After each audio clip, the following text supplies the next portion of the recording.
Hello everyone. So in today's lecture we are going to discuss about a topic which is Hardy-Weinberg principle. Right, so this is, as you all know, lecture number 15 of chapter number 7. So here we are going to discuss about a thought, a principle of two different scientists which was named Hardy and Weinberg. Okay? So this both scientists worked separately and came to same conclusion that most of the time what happens in a given population, there is some genetic frequencies are there. It means gene frequencies are there, right? So when the frequency is equal, we can say the same amount of genes are present in any of the population, then what will happen? And if there is gene frequency is not equal, so it means genes are in different amount or in different frequencies, then what will happen to that population? Okay, so this was the basic concept of this principle. So let's understand first of all how they came to this conclusion and how they find that frequencies. Okay, so सबसे पहले हम देखेंगे principal यानी जो theory है वो, and then will see the practical implement of this principle, यानी ये फ्रीक्वेंसीज का हम कैलकुलेशन कैसे करेंगे. So that calculation is most important for the MCQs for your competitive exam as well as your board exam. It means theoretical exam. Okay, so that we'll see in the last. First of all, let's see the theory. It means the Hardy-Weinberg principle. So in a given population, one can find out the frequency of occurrence of alleles of a gene or a locus. So जैसे कि आप लोगों को genetics के बारे में भी पता है कि कोई भी एक जीन होता है, उसके दो एलील्स होते हैं, है ना, one dominant and one recessive. So we can find the frequency of a given population. किसकी frequency? Genes की. Genes means what? Alleles की frequency. क्योंकि as we all know there is three possibility of any genes and their expression. यानी अगर कोई एक gene है तो उसके alleles के three possibilities होती है. Because one dominant allele and one recessive allele, that is why three possibilities are there. जैसे कि either both of the alleles are, or we can say can be a dominant one, जिसको हम capital alphabet से लिखते हैं, denote करते हैं. Second possibilities both can be a recessive, तो यानी दोनों एलील हैं वो कोई भी जीन के रेसेसिव हो अगर, तो एक ये पॉसिबिलिटी है. And the third possibility is one dominant and one recessive. तो इस तरह से, क्योंकि हर एक जीन है उसके दो एलील्स कंपलसरी होते हैं. ठीक है, तो या तो दोनों डोमिनेंट होंगे या तो दोनों रेसेसिव होंगे या one dominant and one recessive. तो ऐसे कोई भी जीन आप ले लो, कोई भी कैरेक्टर का जीन ले लो, उसके ये थ्री पॉसिबिलिटीज होती हैं एलील्स के एक्सप्रेस होने के, कोई भी पॉपुलेशन में, कोई भी इंडिविजुअल में, राइट.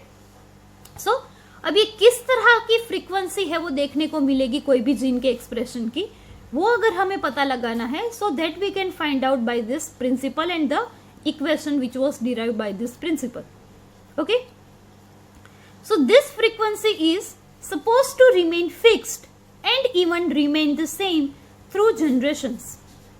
तो अभी अगर हम एक आइडियल कंडीशन की बात करें तो ये फ्रीक्वेंसी है सारे जीन्स की, वो कोई भी पॉपुलेशन में इक्वल रहनी चाहिए, यानी फिक्स रहनी चाहिए, वो वेरिएबल नहीं होनी चाहिए.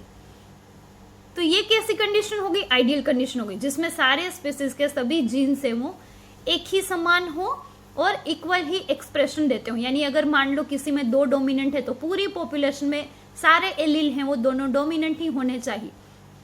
तो ऐसी एक आइडियल कंडीशन है वो मानी गई, जबकि in reality that ideal condition is not available we can say, और not possible we can say, right. So जैसे कि हम परसेंटेज में भी एक आइडियल लेके चलते हैं, जैसे कि 100%. सो उसके कंपेरिजन में we are talking about that 3%, 4% etcetera kind of, right. But एक आइडियल कंडीशन होती है, एक फिक्स नंबर ऑफ परसेंटेज होते हैं. Same way here also we are thinking that if the ideal condition is there in the nature, then the frequency of the allele must be same. तो सारे jeans के allele से वो same होने चाहिए. तो कब ये आइडियल कंडीशन है? ठीक है, अब वापस मैं ये रिपीट कर रही हूँ कि ये नेचर में, रियलिटी में पॉसिबल नहीं है, क्योंकि अलग अलग एक्सप्रेशन ही होंगे. अगर सारे जीन्स के सारे एलील हैं वो इक्वली होंगे तो सारी पॉपुलेशन एग्जैक्टली एक जैसे ही दिखेंगे, कोई वेरिएशन है वो नहीं होंगे. तो ऐसा है, ऐसा नहीं है, राइट? सभी इंडिविजुअल्स हैं वो अलग होते हैं, so that is not possible in reality. So Hardy Weinberg principle stated it using algebraic equations. This principle says that allele frequencies in a population are stable and is constant from generation to generation. तो इस principal के हिसाब से पहले एक ideal condition है वो बताई गई है जिससे इक्वेशन डिराइव हुआ है, उसको ध्यान में रखते हुए, उसको सेंटर ऑफ अट्रैक्शन रखते हुए. फिर अगर ये एलील फ्रीक्वेंसी है वो चेंज होती है, then we can say the evolution had happen, right? तो इवोल्यूशन हुआ है ऐसा हम कह सकते हैं अगर ये फ्रीक्वेंसीज में चेंजेस आते हैं. और अगर इक्वल ही रहती है सारी जीन्स की सारी frequencies, so we can say that there is no evolution, it means there is no change, so same generations and same populations are there. Okay, the gene pool which means total genes and their alleles in a population, यानी the total number of genes. So here total number of genes means what? तो सारे population अगर similar है तो सब में genes तो similar ही होंगे. So here we are talking about their alleles also. So total number of genes and their alleles, सारे उसका अगर हम sum करें then we can call it gene pool.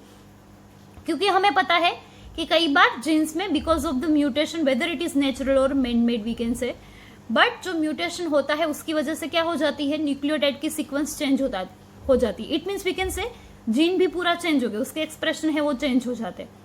तो जितने भी अलग अलग तरह के कैरेक्टर्स है और उसके जीन्स हैं कोई भी पॉपुलेशन में, उन सब का सम उसे हम क्या बोलेंगे, जीन पूल. क्योंकि जैसे मैंने अभी कहा किसी किसी में म्यूटेशन की वजह से वेरिएशंस आ जाते हैं तो उसको भी कैलकुलेट करना है, उसको भी काउंट करना है. ठीक है, तो इस तरह से जितने भी कैरेक्टर दिखते हैं कोई भी पॉपुलेशन में उन सब का अगर हम सम करेंगे तो उसे बोलते हैं gene pool.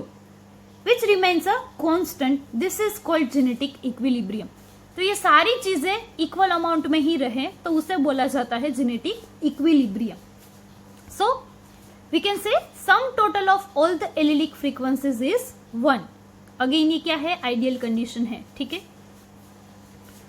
Individual frequencies for example can be named as P, Q, etcetera. ठीक है, तो कोई एक जीन की फ्रीक्वेंसी को हम बोलेंगे P, दूसरे जीन की अगर हमें फ्रीक्वेंसी फाइंड करनी है तो उसको हम बोलेंगे Q, लाइकवाइज. ठीक है, इन अ डिप्लॉइड, यानी जो डिप्लॉइड सेल्स होते हैं उसकी हम फ्रीक्वेंसीज की बात कर रहे हैं. ठीक है, सो P and Q represent the frequencies of allele A and allele small a. तो ये जो दो तरह के एलील होते हैं कोई भी जीन के, मान लो एक डोमिनेंट है इसलिए हमने ये कैपिटल से डिनोट किया है, दूसरा स्मॉल है, it means it is a recessive allele. तो कैपिटल A की फ्रीक्वेंसी को हम P बोलेंगे, स्मॉल a की फ्रीक्वेंसी को हम Q बोलेंगे. ठीक है, तो ये आपको याद रखना है क्योंकि इक्वेशन में आपको इसी से आगे कैलकुलेशन करना है. So here what we told, sum total of all the allelic frequency is 1. This is ideal condition. So इसका मतलब P plus Q equals to क्या होना चाहिए, suppose to be 1, where P is a frequency of dominant allele capital A and the Q is the frequency of recessive allele A. ठीक है, तो कोई एक जीन है उसके दो एलील हैं, यहाँ पे हमने अल्फाबेट A लिया है, तो capital means dominant allele, recessive allele means small है, और इन दोनों की फ्रीक्वेंसी को हम क्या बोलेंगे, P एंड Q. और sum total of allelic frequencies ideally क्या होती है, 1. So we can write P plus Q equals to 1, है ना. Okay, now let's see the final equation. The binomial expansion of this equation is P square plus 2PQ plus Q square equals to 1. तो ये तीनों चीज क्या है, तो जैसे कि मैंने आपको पहले ही बोला था कि कोई भी एक जीन में एलील के कौन से कॉम्बिनेशन में आने के चांसेस हैं वो सिर्फ और सिर्फ कितने हैं, 3 पॉसिबिलिटीज है.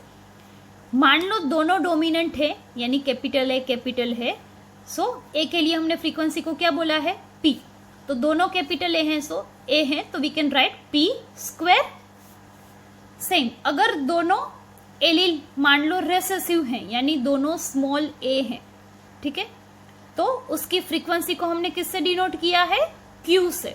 ठीक है, so here we can write Q square यानी P स्क्वायर Q स्क्वायर.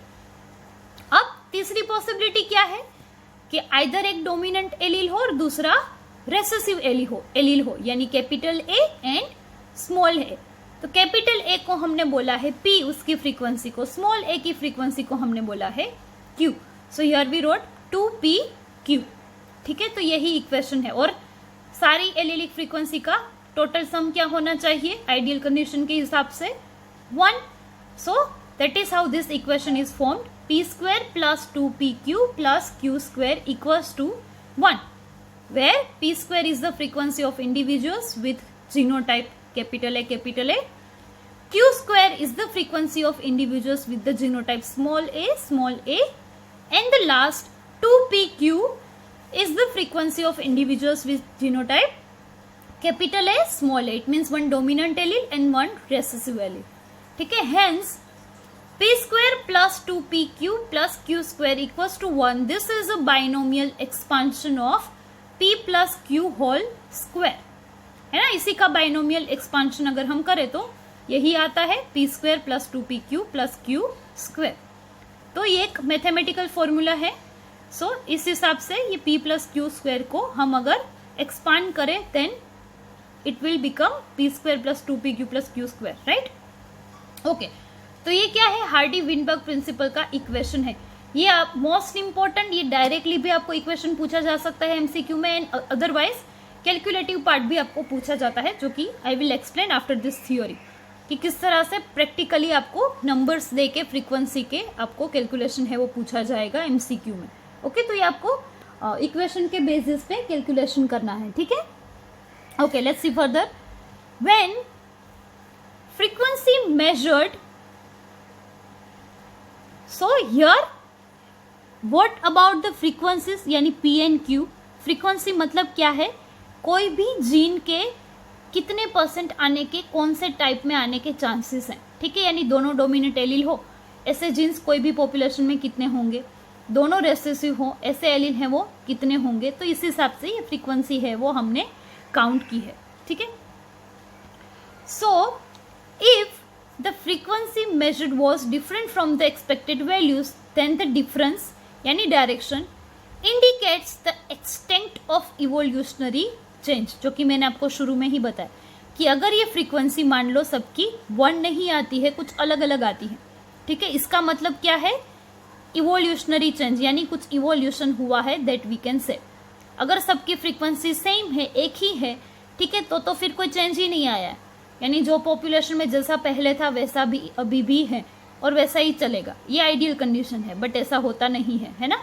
हर एक पॉपुलेशन में, हर एक जनरेशन में कुछ ना कुछ वेरिएशंस आते हैं बिकॉज ऑफ म्यूटेशन और रिकॉम्बिनेशन, जो कि नेचुरल प्रोसेस है, सेल डिवीजन के टाइम पे होते ही हैं।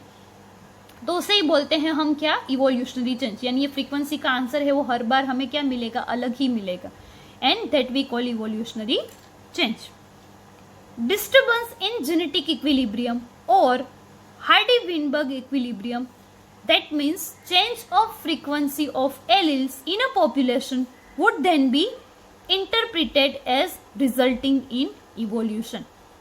तो ये फ्रीक्वेंसी के इक्विलिब्रियम में, यानी जो फ्रीक्वेंसी इक्विलिब्रियम हमने बोला था कि p plus q equals to 1 अगर आता है तो कोई भी चेंज नहीं हुआ है। ठीक है, अगर इस फ्रीक्वेंसी में चेंज आता है, एलिलिक फ्रीक्वेंसी में कोई भी पॉपुलेशन की, then we can interpreted it as a resulting in evolution. तो हम ऐसा इंटरप्रेट कर सकते हैं कि इवोल्यूशन हुआ है, ठीक है, कोई भी पॉपुलेशन में। Now there are 5 factors which are known to affect Hardy Weinberg equilibrium, and this are, यानी एलिलिक फ्रीक्वेंसी सेम नहीं रहती है। ठीक है, 1 नहीं आंसर आता है क्योंकि चेंजेस होते रहते हैं जीन्स में। तो इस हार्डी-विनबर्ग इक्विलिब्रियम में 5 फैक्टर्स हैं वो अफेक्ट करते हैं, यानी उसको इक्विलिब्रियम में नहीं रहने देते हैं। वो कौन से फैक्टर्स हैं, पहला है जीन माइग्रेशन और gene flow we can say. So gene migration means, जो कि हम लास्ट लेक्चर में देख चुके हैं इसके बारे में, जीन माइग्रेशन मीन्स एक पॉपुलेशन का कोई एक जगह से दूसरी जगह पे शिफ्ट होना। तो यानी उनके कुछ अपने जीन्स और कैरेक्टर्स थे, वो अगर दूसरी जगह पे जा रहे तो वहां पे एडेप्टेड ऑलरेडी जो स्पीसीज रह रहे होंगे उनके कुछ एडेप्टेशन के हिसाब से जीन्स के एक्सप्रेशन अलग होंगे। तो अब क्या हो गया, ये पहले वाली जो पॉपुलेशन थी वो अभी दूसरी जगह पे माइग्रेट कर रही है, तो यानी कि जीन का भी क्या हुआ, माइग्रेशन हुआ, उनके साथ पॉपुलेशन के साथ उनके जीन्स का भी माइग्रेशन हुआ, ठीक है। तो यह है जीन माइग्रेशन। तो ऑब्वियसली इसकी वजह से भी क्या हो जाएगा, इक्विलिब्रियम नहीं रहेगा, फ्रीक्वेंसीज में चेंजेस आ जाएंगे। तो एक तो ये फैक्टर है जो कि अफेक्ट करता है हार्डी-विनबर्ग इक्विलिब्रियम को। दूसरा है जेनेटिक ड्रिफ्ट, यानी सडन चेंज आना बिकॉज ऑफ आइदर म्यूटेशन और एनीथिंग। तो ये जेनेटिक ड्रिफ्ट, तो उससे भी फ्रीक्वेंसीज में चेंज आ जाएगा, जो कि अपने एंसेस्टर जैसे सेम नहीं रहेंगे बल्कि कुछ चेंज आ जाएगा। तो सेकंड पॉइंट है जेनेटिक ड्रिफ्ट। थर्ड पॉइंट है म्यूटेशन। फोर्थ पॉइंट है जेनेटिक रिकॉम्बिनेशन, जो कि नेचुरली सेल डिवीजन के टाइम पे देखने को मिलता है। And the fifth one is natural selection, यानी कोई कोई स्पीसीज है वो उसकी डेथ हो जाएगी बिकॉज ऑफ देयर वीकनेस, और कोई कोई है वो सर्वाइव कर जाएंगे, तो उसकी नेक्स्ट जनरेशन भी आगे देखने को मिलेगी। तो इस तरह से नेचर जो भी सिलेक्शन करता है उसकी वजह से भी कुछ जीन्स है वो पॉपुलेशन में से हट जाते हैं और कुछ है वो आगे डेवलप होते हैं, उसमें इवोल्यूशन होता है। So these are the 5 factors which are not to affect Hardy Weinberg equilibrium, यानी कि जीन्स की फ्रीक्वेंसी को जो इक्विलिब्रियम में नहीं होती है उसके रीजन है ये 5, ठीक है।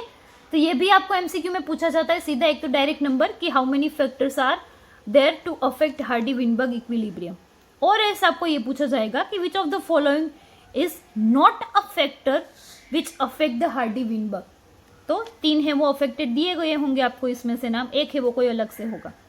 सो लाइकवाइज इसमें से आपको एमसीक्यूज है वो पूछे जाएंगे, ठीक है। So this is about the Hardy Weinberg principle theory. तो अगर आपको ये थियोरिटिकल क्वेश्चन जो कि मोस्ट टाइम पे है पूछा जाता है लॉन्ग क्वेश्चन में, तो आपको यहां तक लिखना है, ठीक है। Further we are going to see the experimental proof we can say और usage of this Hardy Weinberg principle, okay. अगर आपको ये थियोरिटिकल क्वेश्चन है वो इसके साथ मेंशन कर रहे हैं कि explain the Hardy Weinberg principle with there experimental usage और विथ द एक्सपेरिमेंटल प्रूफ, तो आपको ये कैलकुलेटिव पार्ट है वो लिखना है। अगर स्पेशली मेंशन किया जाए तो सिर्फ हार्डी-विनबर्ग प्रिंसिपल को एक्सप्लेन करना है आपको, अगर ऐसा कोई क्वेश्चन है तो सिर्फ यहीं तक आपको लिखना है इसका answer. Clear? Okay, now we'll see the किस तरह से कैलकुलेशन है वो हम किसी भी पॉपुलेशन में कर सकते हैं अबाउट द जीन फ्रीक्वेंसीज, यानी allelic frequencies, because genes means ultimately the 2 alleles only. So the equation is useful to find gene frequencies of any population, यानी जो ये इक्वेशन दिया है हार्डी-विनबर्ग ने अपने प्रिंसिपल के थ्रू जो डिराइव किया है, उसको हम किस तरह से हेल्प में यूज में ले सकते हैं। So we can find out the gene frequencies of any kind of population, कि कितने % कौन से कैरेक्टर्स के आने के चांसेस हैं, ठीक है। So let's see the 2 examples. पहला एग्जाम्पल हम देखेंगे आइडियल कंडीशन वाला, यानी कि सारे जीन्स है वो इक्वल अमाउंट में प्रेजेंट हो, then what will happen to that frequency. And next example will see if there is different kind of frequencies of any genes, if any genes are in different number then what will be there frequencies, ठीक है। तो एक ideal condition और दूसरी हम जो कि reality में नेचर में होती है, तो ये दोनों के एग्जाम्पल हैं वो हम इक्वेशन को कैलकुलेट करके देखते हैं, ठीक है। जिसमें पहला एग्जांपल हम आइडियल कंडीशन वाला जो कि देख रहे हैं वो है equal number of capital M gene and equal number of small m gene are present in hamster population, then what will be there frequencies. So hamster obviously ये आपको पता ही होगा, रोडेंट है, एनिमल है, उस ये चाहे यहाँ पे आपको कुछ भी नाम दे, बट आपको मेनली क्या देखना है कि इक्वल नंबर पूछा है कोई भी जीन का, जीन्स के भी कोई भी नाम दे आपको, ठीक है।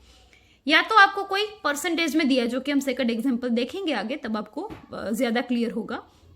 सो दैट इज हाउ आपको कैलकुलेट करना है। इधर क्या लिखा है हमने, इक्वल नंबर में दोनों जीन्स हैं कोई भी पॉपुलेशन के, ठीक है, कैपिटल M एंड एक दूसरा है स्मॉल m, तो उसकी फ्रीक्वेंसीज, एलिलिक फ्रीक्वेंसीज है वो क्या होंगी, ये हमें कैलकुलेट करना है। जैसे हम मेंडेलियन एक्सपेरिमेंट में पी प्लांट में देख रहे थे, monohybrid cross, dihybrid cross, if you guys remember, right. That is how same way ये जीन्स के फ्रीक्वेंसीज है वो भी हमें कैलकुलेट करनी, बट इधर क्या लिखा हुआ है, इक्वल नंबर है। So we can say population having M gene, उसकी फ्रीक्वेंसी इक्वल है दोनों, यानी दोनों हाफ हाफ होंगे, 50-50%, so it means 50%, right. So we can wrote one half, है ना, यानी 1/2। सो और हमने 2 जीन्स के एलील में हमने फ्रीक्वेंसी को क्या नाम दिया था, जब हमने इक्वेशन डिराइव किया पी एंड क्यू, राइट, तो हम कैपिटल एम जीन है उसको हम फ्रीक्वेंसी को हम पी बोलेंगे और स्मॉल एम को हम क्यू बोलेंगे। बट इधर दोनों सिमिलर है तो पी और क्यू कुछ भी आप लिखो दोनों सेम ही रहेंगे, तो कोई फर्क इतना नहीं पड़ता है, ठीक है। So P equals to 1/2, it means 0.5। Same way population having small m gene frequency is 50%, यानी 1/2. So we can write q equals to 1/2. It means 0.5. Okay. So now let's derive the answer, यानी frequencies of LE. So जो equation था पहले वो हम लिखते हैं। So Hardy-Weinberg principal का इक्वेशन हमने डिराइव किया था किसकी बेसिस पे, p प्लस क्यू स्क्वायर, जिसको अगर हम एक्सपांड करें तो क्या आता है, P square plus 2pq plus Q square. तो अभी हम ये जो वैल्यूज हैं वो लिखते हैं। सो p की वैल्यू क्या हमने डिराइव की है 0.5, क्योंकि हाफ हाफ है, दोनों जिन है वो 50-50% है। So now let's write here p square, it means 0.5 square. Same to p again 0.5, q भी क्या है इधर 0.5 ही है, तो दोनों सेम ही है, तो कोई फर्क नहीं पड़ता है। 0.5 plus q 0.5 square. Now bracket है उसको अगर हम ओपन करें देन 0.25 प्लस इसका अगर हम मल्टीप्लाई करें then 0.5 plus again 0.5 into 0.5, it means 0.25। So by this way we can say 25%, अगर इसको हम परसेंटेज में, फ्रीक्वेंसी ऑब्वियसली परसेंटेज में ही हम अल्टीमेटली देंगे। सो 25% पी है, यानी कौन सा जीन था, किसकी फ्रीक्वेंसी थी, कैपिटल एम। सो 25% एम एम, यानी दोनों डोमिनेंट एली लाने के चांसेस है 25%। 0.5 क्या है, पी क्यू, यानी capital M and small m. So 50% chances है 1 dominant and 1 allele, 1 recessive, and again 25% chances है किसके, क्यू स्क्वायर, यानी small m. So small m यानी बोथ रेसेसिव।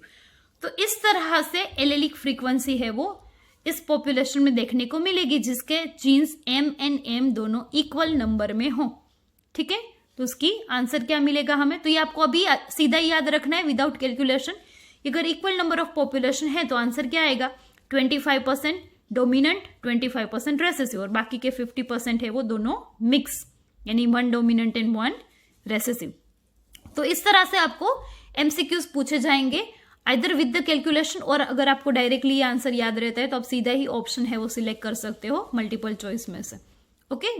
पर ये आंसर कब आएगा, जब इक्वल नंबर ऑफ पॉपुलेशन है, तो ये आंसर फिक्स है। इसी हिसाब से फ्रीक्वेंसीज है वो होंगी, क्योंकि इक्वल है तो उसमें कुछ कैलकुलेशन की बात ही नहीं है, दोनों हमें 50-50% ही लेने हैं, right. Now let's see the another example, but before this one point is here, natural population does not have always equal number of genes. जैसे कि मैंने आपको पहले ही बताया, नेचुरली ये आइडियल कंडीशन पॉसिबल नहीं है, तो सारे जीन्स की फ्रीक्वेंसी है वो अलग अलग ही होंगी, ठीक है। So most of them have different number of jeans.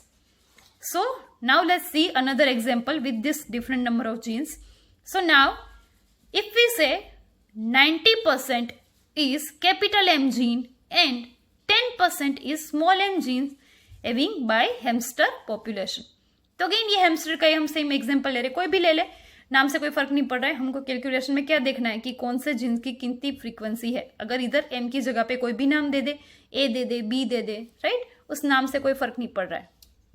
So again एक की फ्रीक्वेंसी है 90%, एक के परसेंटेज है जीन के 90% और दूसरे है 10%। इसके हमें अभी एलिलिक फ्रीक्वेंसी देखनी है कि किस हिसाब से एक्सप्रेशन है वो होंगी, डोमिनेंट कितने परसेंट होंगे, रेसेसिव कितने परसेंट होंगे, और दोनों मिक्स कितने परसेंट होंगे, ठीक है। So now let's write M gene frequency, जिसको हम क्या बोलते हैं, P is 90%, right. So it means 0.9। Small m gene की फ्रीक्वेंसी को हम बोलेंगे, Q से डिनोट करेंगे, उसको Q बोलेंगे, इक्वल्स टू कितने दिया है आपको, 10%। So it means equals to 0.1। Now let's put this value in the equation. So first of all will write the equation, P plus Q whole bracket square so इसको expand करेंगे तो p square plus 2pq plus q square. Now let's put the values of this. So p की value क्या है 0.9. So here we write 0.9 square plus 2, again p है तो 0.9, q क्या है 0.1. So will write here 0.1 plus q square, तो q again 0.1 square. Now so 0.9 square means 0.81 plus 0.18 plus 0.01. So it means the first is, अगर उसको हम सारे इस सारी वैल्यू को अगर अगेन हम परसेंटेज में कन्वर्ट कर दे दें 81% क्या है, p मतलब कैपिटल है.